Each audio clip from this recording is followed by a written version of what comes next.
Hi, everyone. Thanks so much for tuning into the channel. I'm here with Aletha, and today we're going to talk everything about pelvic health, PRN, a little bit of travel. Aletha, tell us a little bit about yourself, PT and non-PT related. So I am from a small town in upstate New York in like the Finger Lakes area. So by living in that area, I had to become a wine connoisseur. It's wine country there. Hmm. And I went to undergrad in Western New York and got my undergrad degree in biology with a minor in chemistry. Then I went on to get my doctorate in Rochester, New York, graduated 2022, and then shortly after that started working in the city there. Nice, nice. And you're in the pelvic health specialty right now, and you're in a little bit of unique position. We'll talk a little bit about that later. Was there anything that sparked your interest in pelvic health? Did you know going into school that was what you wanted to do? So no, I had actually never even heard of pelvic health physical therapy until my like last year of PT school, basically. Yeah. My program, I think nowadays I hear a lot more people saying that their program does include some pelvic health. Yeah. My program particularly did not. I think it was my last year of PT school that the program actually did hire somebody who was pelvic health. Oh, wow. And they did like one lecture with us right before we Yeah. graduated, but that was it. But before that, I was on a a rotation in a hospital actually. Oh, wow. And my CI was my third rotation. So it was like January, February 2022, right before I graduated.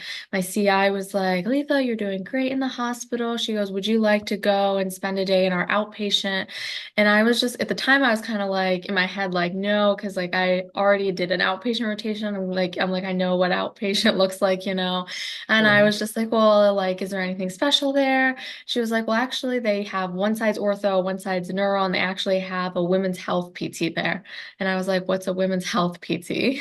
And she set me up basically to spend half of the morning with her.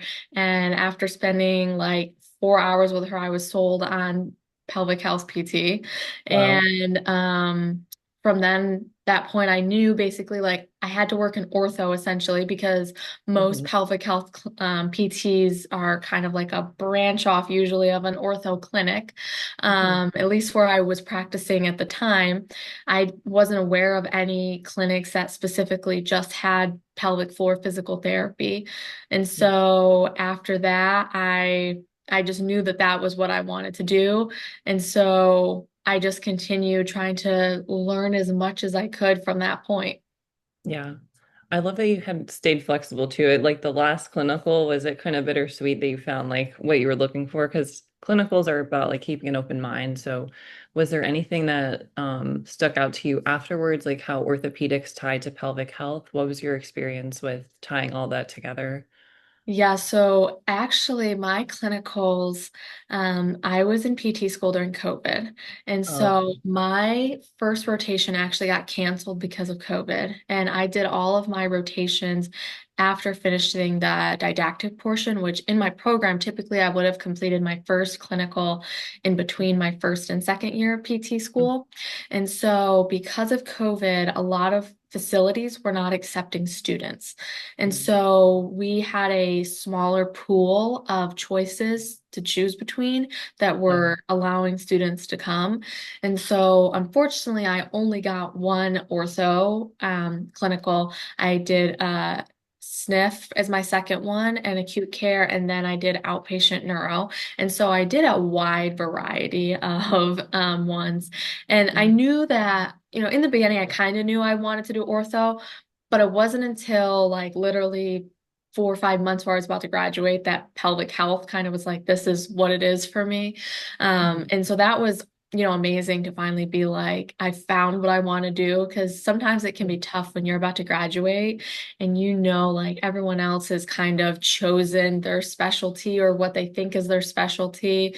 And you're Mhm. just kind of like, oh my gosh, what am I going to do after graduation kind of thing.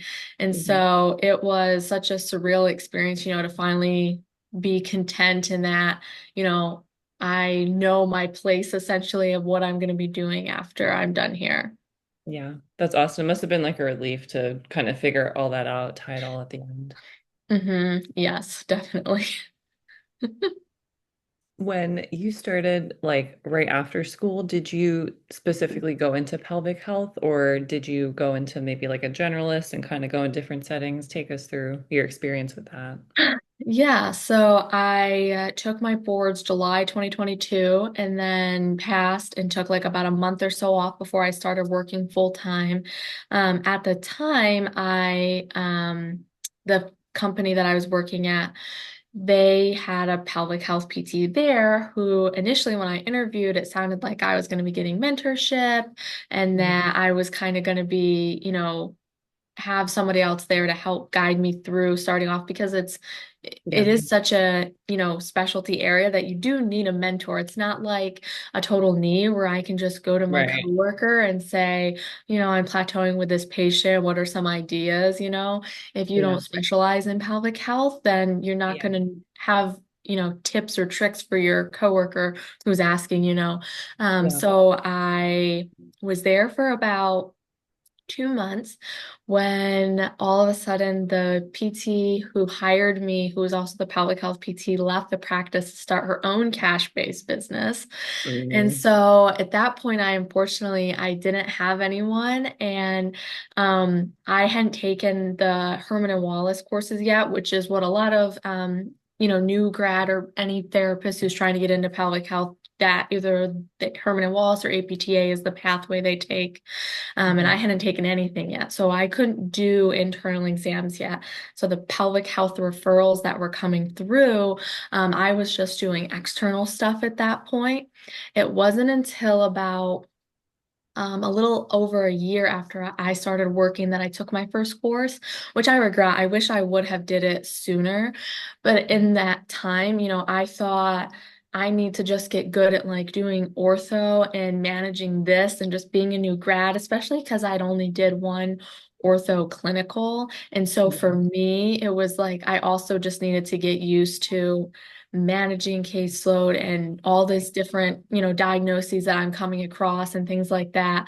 And Yeah. so, but once I took my first Herman and Wallace course, I was like off to the races. I just started I immediately joined a mentorship group with Jessica Rial. She is one of the big pelvic health PTs in the space, and Yeah. she has a mentorship program where she does office hours every month and deep dives on different topics, and it has been so helpful, and I recommend her program or any mentor that anyone can find to get, especially when you're going into any specialty, especially pelvic health, Yeah. because if you're in a position where you're going to a clinic where there's no other pelvic health, or you're going to do travel where there's Mhm. usually not, there might not even be another PT with you, let alone another Right. pelvic health PT. Yeah. That you need somebody else to be able to talk to. Yeah. I love that advice, and I think that's super important, especially with a specialty like pelvic health, like you had mentioned before, that you only had one class in PT school on it, and that was you're on your way to graduate. So that's super Mhm. important. I think in terms of for students these days, especially with how clinicals are now that we're out of that COVID era, I think it's like if you have to travel for clinicals, I like to say it has like for a specialty would be helpful. I've had an 8-10 week pelvic health specialty. So in that case, sometimes it's a little bit easier to transition if that is something you want to specialize in. Or if like it's a home health specialty to just like very specialized things, that's I think Mhm. a smart time. Students don't always want to travel for clinicals, but I think that's kind of the exception. Yeah, and I was actually super bummed because after I graduated, like around the time I was graduating, I found out that there was a pelvic health clinic in the city that I went to school at and was living in and did all my rotations in that I Yeah. never even knew existed. Wow. But I mean, I didn't know I wanted to do pelvic health back then when I had to choose my clinicals, because Yeah. that's what the tough part is. They make you choose, at least in my program, they make you choose your clinicals essentially like a year and a half before you even go Yeah. out on Almost. them. And Yeah. so, you don't know what you want to do then. And so Yeah. then sometimes like you're going on these clinicals that you're like, 100% this is not what you want to do, but Yeah. unfortunately you're stuck there for 8 weeks at least. Yeah. Yeah. Um, So I have seen now that there have been students that have, in the classes below me that did do rotations there. And I see, students on Instagram now who are doing pelvic health rotations, which is awesome Yeah. because I wish I would have known about things like that, or that would have been something that was offered. Yeah. I love that you had mentioned the mentorship group too. Do you have like any other resources you've done or any other continuing education you found helpful? Yes. So when I took my first Herman and Wallace course, they gave us like the TAs there gave us like a list of a couple different Facebook groups. They're like, when you leave here today, Mhm. essentially, you're trained now to do internal exams, but that just means that you know the basics of how to do them. Like, Yeah. what do you do when someone comes into your office and, you might know a great plan of care for a rotator cuff repair, but what is Yeah. going to be your plan of care for one of these complex pelvic health patients? Right. So they gave us two different Facebook groups that I've joined. One is called the Pelvic PT Huddle, that is Mhm. run by Nicole Cozine. And then the other one is Pelvic PT Newbies, which is run by Jessica Real. And it's just a wonderful space for pelvic health and pelvic health PTs and OTs across I don't even think it's just in the US, Mhm. to be able to write in there, whether it's, patient questions, case studies, just questions about equipment or purchasing things or coursework, Yeah. that you have like all these people to get help from. And then from there, that's where I learned about the mentorship group. And Nicole Cozine actually has her own continuing education website. It's called Pelvic PT Rising. And those courses are way more like applicable, I would say. So like a Yeah. lot of the times, like at least with the foundational courses, you go and you take them and it's like, okay, like I know how to do this examination now, or the basics of what to look for or things like Yeah. that. But Yeah. clinically, what am I going to do with this patient? And so Right. having mentorship and taking some of these more clinical applicable, courses outside of the foundational series has really been critical for me to be able to piece things together and be able to take that next step in my level of care. Yeah. That's awesome. I thank you for sharing those resources. Yeah, yeah, they are wonderful. And I recommend them to every public health PT that, if someone ever says to me that they're interested, those are definitely the Facebook groups to join. Yeah. Yeah. And surface for pelvic health. I might like share that in the description too, because I think it can be like kind of like intimidating when you see like a patient with incontinence and then like pelvic pain. So, Yeah, so I think a lot of the times, um, that they try like usually people who are not in the pelvic health space try to like have people what's the word, like put people into and categories like almost in a category. Yeah. simple or complex. Yeah. And it's never like simple or complex. Like you can have a patient who comes in that their only complaint that they told the referring provider was urinary incontinence or Yeah. leakage, or maybe they have a diastasis, whatever their little, like not little, but their one complaint is that they told the provider. But when Right. we get them into the room, we're going through everything urinary, bowel, sexual health, like pain, whether it's just pelvic pain, low back, hip. Yeah. We're looking at the core, the glutes, hip mobility, everything. Yeah. And so it's never just one thing. Like even though the script could Yeah. say urge urinary incontinence, there's always like at least five or six other things that are going on that we can work on. And Right. so, but then you can also get a patient who comes in who their script comes in and has like five diagnosis codes on it. And right then and there, you already know like they have a lot going on. So Yeah. sometimes you have to dig a little because I have found that, you have a total knee patient, they're not like unknowingly hiding anything from you. They had a total knee, and that's kind of like the end of the story. Yes, they could also Yeah. have some hip stuff going on or some shoulder stuff, but the knee is like the main problem. Right. Versus pelvic health patients will come in and they'll just have a complaint of, urgency or some or frequency. But then once you start questioning them on things, then they start putting the pieces together on how, different things could be related to what is going on, the root of the problem. Right. I love that advice, and it's kind of bringing back some memories, and even patients like can have incontinence and pelvic pain at the same time. So I think that's where experience and good mentorship can really help you navigate those patients with not more complex, but just more things going on at the same time. Like I'll have patients who like their main complaint is just like, you know, urgency or frequency, but then they're also telling me, oh, I also have pain with intercourse or I also have constipation. And it's like, before coming in and talking to me, they did not put all three of those things together that they could be related. Yeah, that's true. And I think that's where patient education comes into play too. Do you have like any kind of frameworks on how you educate them? Like, do you use a pelvic model or how do you kind of go about educating patients? I do. So I have quite a few different tools and things. As It's different in the pelvic health space because there's just so many different like tools that we use and show patients because a lot of the times we're asking patients to use their own money to go out and purchase something like a wand or a dilator or whatnot, and so having them in the office with you to show them so they personally understand what it is, what they're buying, and how to use it, because if they don't understand what it is or why they need it, it's hard for them to justify going online and spending however much money it is on this device essentially.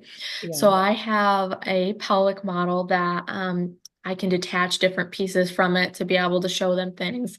And then I also have a like a little tote set that I have um, like dilators and wands in, other different tools, lubricant samples, and I also have a prolapse model as well, which Oh. it's I wish I had it with me right now, but it's like this little it literally looks like Big Bird from Sesame Street, but when Oh, you squeeze him, like the prolapse oh, comes yeah. out. Oh, And wow. so it's essentially Yeah. demonstrating like increased abdominal pressure and how that um, can result in a worsening prolapse. Yeah. But yeah, I definitely find that having things like that helps patients understand. I also use another website. I think it's the American Urogynecological Society website. And so they have a interactive prolapse diagram on their website where you can actually choose like different stages, whether it's the bladder, the uterus, the rectus, rectal canal. You can actually choose what grade it is, and then the patient can visually see what is actually happening, because Yeah. those are the patients that I find who are the most frightened. They come Yeah. in and they are just like, something is coming out of me. Like I've Yeah. had patients who told me like I went to the ER, I thought I was dying, you Yeah. know. And so being able to show them things like that so they can visually see and actually understand what's going on, because nobody else is doing that. Yeah. Nobody in the ER was doing that.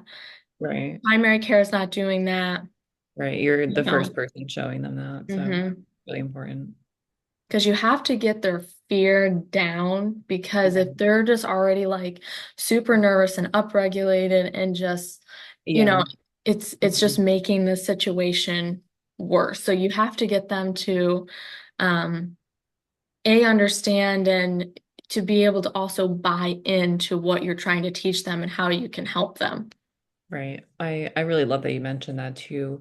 As a student too, I noticed there was a lot of hesitancy from like my end as a student. I think part of it too is just the lack of experience. We don't learn about it as much in school. Do you have any tips or advice to help kind of bring that barrier down, whether they're a student or a new grad trying to build trust with the patient and just get them to buy in, aside from like the patient education, the models too? Um, yeah, I mean, I think in general, like when I first started as a new grad, it's really hard because you also are like, I don't know what I'm doing, but it's like you can't let the patient know that, you know? Right. And Yeah. so I think that a lot of the times page people just say, fake it till you make it, essentially. I Yeah. know one I do. question that, people will say, how long have you been a PT? And I Hmm. usually, when I first started, I would say, I've been here X amount of time, but I, also was in, whatever other rotations or clinicals you did, how, include Yeah. that in your Yeah. time frame, Right. because um, usually when most patients, if they know that, you don't have a ton of experience, then it already like just mentally affects them and they think that they're not going Right. to get better because you are new essentially, Yeah. which isn't true, and so I think a lot of the time just preparing yourself to answer certain questions like that and just making sure that you have a game plan on what your mentorship is going to be, whether even if you're not going into a specialty, whether Right. you're going into orthopedics, you're going into a hospital, you're going into a nursing home, neuro, that you have somebody there or elsewhere to go to with questions and, different cases that you're working on, Right. because that's essentially how you learn. Right. Yeah. And I love that you mentioned too, like the online group, because it's sometimes hard to like be in a clinic with another pelvic health PT. So just having that additional mentorship remotely can be such a game changer. Yes, because at all the places, so my first job out of PT school, I was there a year and a half. I was the only pelvic health therapist there. I worked with two other PTs on staff, but they weren't pelvic health PTs. And there were six locations in the city from my company, but I was the only one in all the locations that did pelvic floor. And Right. then when I started travel PT, there was a pelvic health PT at my first location. But she was the manager slash owner. So Um, she like wasn't like, she had Kind of tons of took a other step things back. to be doing, let Yeah. alone, doing stuff with me. Mhm. So, she wasn't necessarily a mentor to me. And then that was the only place I've ever worked where I had another pelvic health therapist. And so for me personally, like having the mentorship was, it's crucial. I still use it now. And then, whether you do something online or just being able to get into like some sort of Facebook group or, I think there's like probably Discords out there or Yeah. just chatting people on Instagram, being able to have somebody though that you can go to talk through cases, Right. because I have seen it personally as a traveler working with, you know, people who are newer grads than me who are just pushing through and they are just, unfortunately are having to just see 50 to 60 to 70 patients and they're not actually learning how to Yeah. clinically be a better PT, just how to see more patients. And, Yeah. and that long-term effects, like, you're here for 3 months as a traveler, but what happens when, you go to the next facility and it might not be like this, that it's more Right. one-on-one time, or eventually you determine that that's more what you want, then you definitely need to have, higher clinical care because, you're spending that one-on-one time with patients. Yeah, I really love that you had mentioned that because that was going to be one of my follow-up questions is how much of it you think is the environment in terms of like just the pelvic health specialty? Do you feel like one-on-one care is needed with pelvic health? I know with the insurance model, it's sometimes hard to just have one-on-ones these days, but how much of that is environment is important? 100%. That is so important. I mean, that is a huge driving force for, I would say, why the majority of pelvic health PTs work in Mhm. cash-based practices is Yeah. because insurance doesn't reimburse differently just because it's a pelvic health case.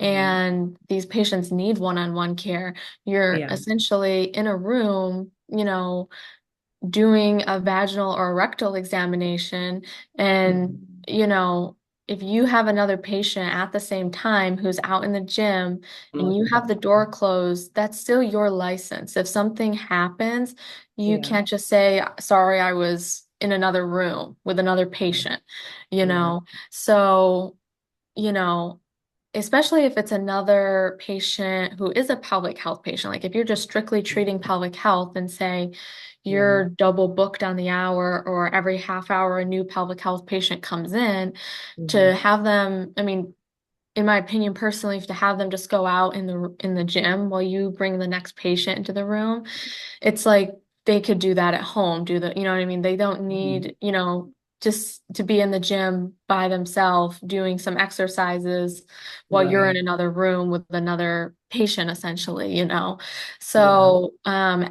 every place that I have worked, I have been fortunate enough to be able to do one-on-one care, but Good. not without, a fight sometimes. It's like Yeah. when I first started doing pelvic health, I really pushed for that at the company I was at because they Yeah. did want me to be double booked, and I was like, no, you No. know. And that was part of the reason why I ended up leaving and starting travel because it started to get a little dicey with, I Hmm. wanted to flourish and grow more with pelvic health. And that just wasn't the pathway that they wanted to like push me down, Hmm. Yeah. so that just wasn't a good alignment match anymore. Yeah. And then my first travel assignment, it was a hospital-based outpatient, so it was one-on-one 45-minute treats. And so it was great. It was amazing, and it totally opened my eyes to a new way that outpatient could be because Yeah. I only knew seeing 70 patients a week and, Yeah. doing a million notes, off the clock, basically. Yep. And Hmm. so yeah, so when I took my first travel contract and I was like, really, like this is how This outpatient is, can also be? It was like yeah. mind blowing to me. Yeah. And then I took my second travel contract where I could also do pelvic health at, and this one was more of like a large corporate outpatient company that's like all over the East Coast, I guess I would say. Hmm. And um, me personally, the clinic that I was in, it was all travelers. There was no permanent Hmm. staff there. And so there was no oversight directly. And so Makes nobody sense. was there day to day to like make me be double booked. And so I That didn't, that's nice. There you go. So I personally, single booked all my pelvic health patients. I had to be double booked with ortho patients and stuff, but for Yeah. me, that was a sacrifice I made to be able to see my pelvic health patients one-on-one. Yeah. Um, but I, definitely wholeheartedly agree with that it has to be one-on-one. I mean, unless you're doing like there are, this is more in the cash-based practice that people Hmm. do like group exercises classes, like birth prep classes and things like that. That's Yeah. different. That's different. People know they're signing up as a group. It's like I personally think that if you're coming into pelvic health PT, you're sharing very intimate It's very details with another personal. person Yeah. that you don't even know. The Right. last thing that you want to feel like is that your PT is like trying to inch out of the room to go help somebody else do exercises. And it Right. makes them not, they are not as forthcoming with you. And Exactly. I feel like it just impacts the quality of care and the time it takes to get them to be better because you're Right. like splitting your time with them essentially every single visit.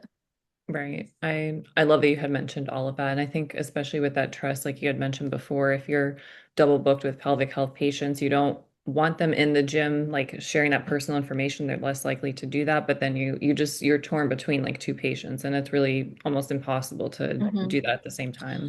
So I typically, like if I'm going to be doing any internal work or any kind of like manual work that's in a area like the thigh or the glutes that, obviously they don't want to show off to everybody that we're in a private room doing that. And I usually am in a room with them one-on-one for at least like 25 to 30 minutes. Yeah. Because it does take time. I mean, I don't think sometimes people realize that it's like you have to take the time to set the table up Yeah. and A, talk to Yeah. them, Right. B, explain what's going on.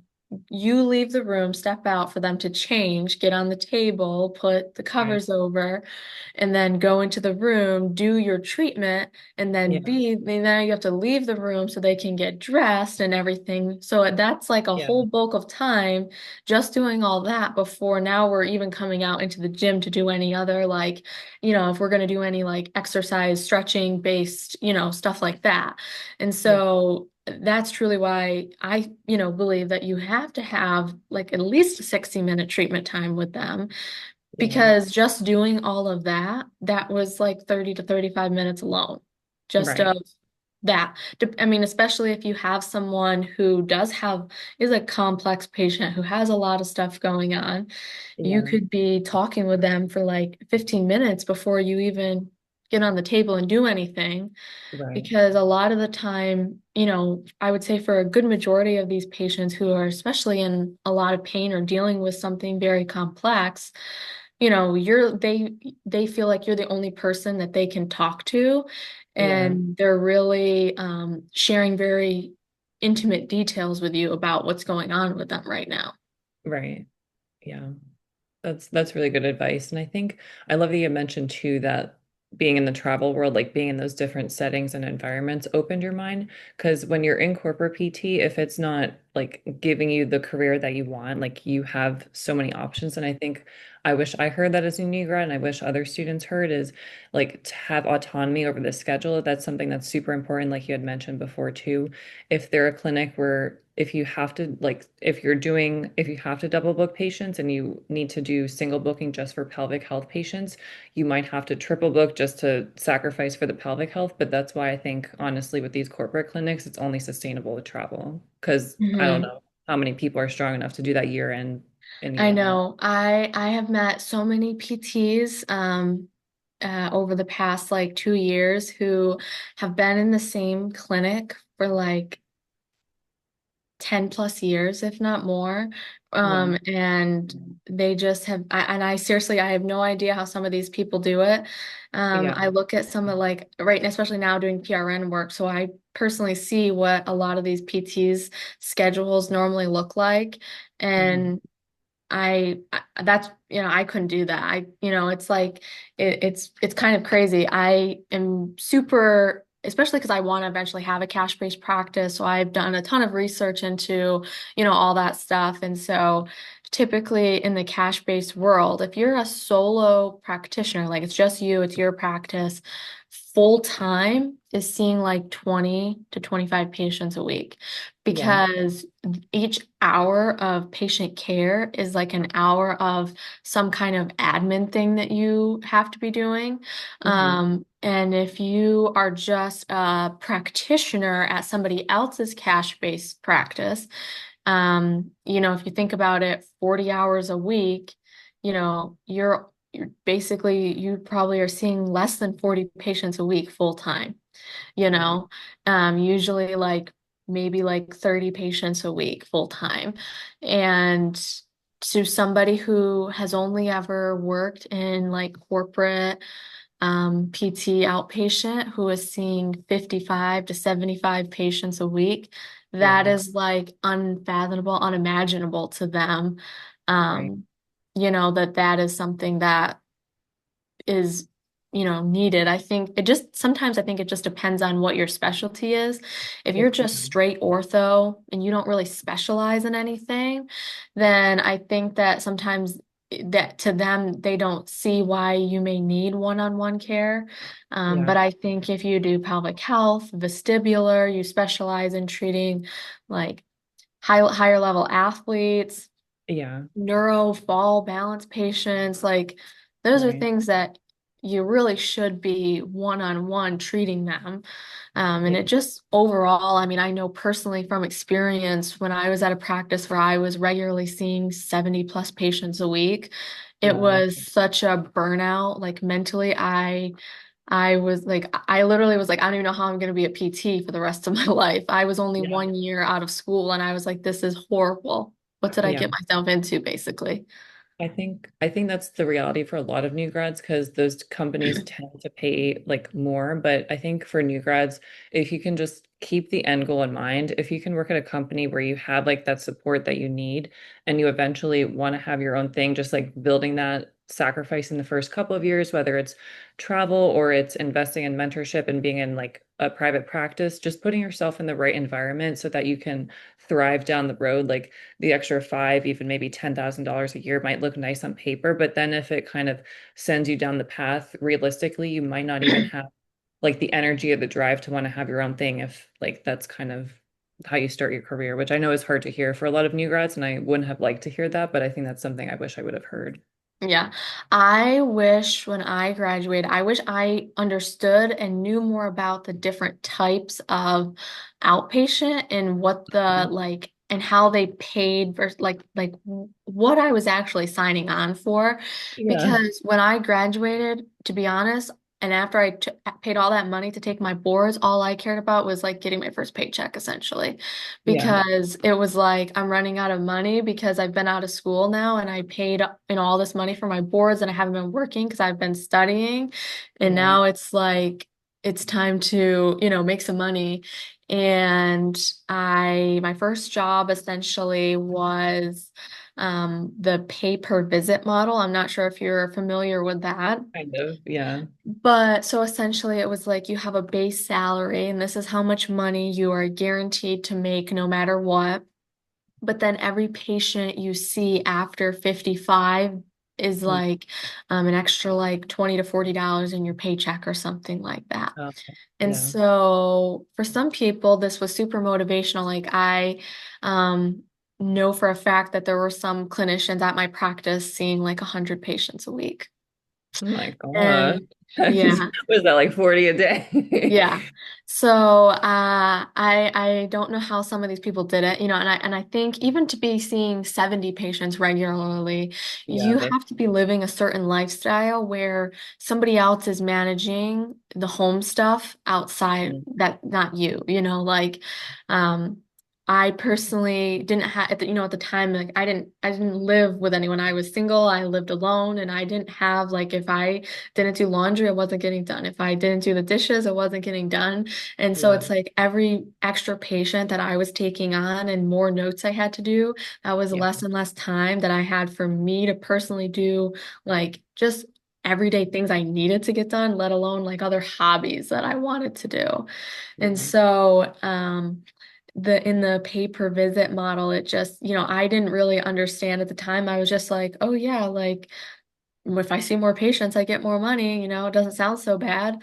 And well, after, about 6 months, you start realizing this is terrible, And I thought, once I start seeing pelvic health patients, no, it'll get better. But then it's just new challenges and in different, a different problem or something. yeah, So with travel, that's what I do like is that even if the clinic is terrible, and you are seeing whatever amount of patients a week, it's temporary, right. and you have to also know like you're making more money than the other permanent PTs there who are seeing the same amount of patients you Yeah, know that's crazy. so it's definitely I'm glad that I did do travel PT and I want to do it again. It's just not in the cards right at this moment. It's Yeah, definitely something that I may be able to do again in the future because we will move from where we are. It's yeah, just temporary, but travel is something I wholeheartedly recommend to anyone, yeah, as long as you feel like you're ready for it. Because sometimes I'll see like those posts on Instagram or whatever who would be like, should you travel as a new grad? And it's always yes, which I agree, yes, you can. But yeah. only if you're personally ready. Because like I Okay. know if I went out and traveled like right after graduating, like clinically my skills were not there to go do that right after I graduated, especially because of I went to school during COVID and my Yeah, clinical that's not rotations, like great. I only did one in ortho. And if I was going to work in an ortho clinic, Yeah, I needed that different. Yeah. initial foundation of, learning all that stuff and managing Like, patients and everything. yeah, But it's like if you feel like you have a solid foundation with all of your clinicals and you feel totally comfortable going out as a traveler right after graduation, I say, go for it because, you're basically going to be asked to do the same thing no matter whether you were hired there permanently or as a traveler, except Exactly. you're going Yeah. to make more money, you know? Yeah. Yeah. Pretty much. And I think too, like new grads have a lot of options too. Like you can go into travel, and I've seen some people like just do general and then they go more specific once they're done traveling. Like they get that experience, maybe just an ortho, and then they build on the clinical with pelvic health after, and they start their own thing, or maybe they go in like a private practice and they build their skill set that way. So I think it's important just to know all of your options and knowing the different kinds of outpatient, like you said, because that's something I also didn't know. Yeah, I actually did a post on a carousel on Instagram about that, about the different types of outpatient ortho, because it's like, yes, like there's private practice, but every private practice is not equal. The same, There's like your exactly. small mom and pop, like outpatient ortho clinic. There's Yeah. like your mid-size outpatient ortho clinic that's just like local to wherever you live. And Hmm. then there's like corporate where it's like all throughout your state or maybe all throughout the surrounding Definitely. states that are near you. Yeah. Then there's hospital-based, cash-based, Right. mobile outpatient companies, there's Yeah. so many ones and they don't teach you that in school. No. It's just outpatient ortho is what they call it. And Hmm. and it's even depending on like my clinical was in like a smaller outpatient ortho clinic. And so that was what my outpatient ortho knowledge was of. And so when I went to other places where it was very different, I was like, why are they so different? What is the difference between, because I'm still outpatient, but why at this company am I only have to see 40 patients a week? And Hmm. why at this company did I have to see like 70 patients a week? Yeah. And, just because a company is hospital based makes a huge difference, unfortunately, in Yeah. that scenario. Yeah. This has been super helpful. If people want to connect with you or follow you online, do you have any contact info you would like to share with students or PT? So my Instagram handle is gemsandjourney.dpt. So you can DM me on there. Reach out to me with any questions. I'm happy to help, whether you're a student, pre-PT, somebody who's a new grad, or somebody who's already been out a few years and you're like, I'm looking at what to do next kind of thing. Yeah. All of my experience has been in different outpatient ortho, doing Yeah. travel, and now I do PRN in travel or PRN in outpatient doing pelvic health. Yeah. So wide variety of places and experience with different things. Awesome. Yeah. Thank you so much, Aletha, for taking time for this. And thank you, everyone, for listening. You're welcome.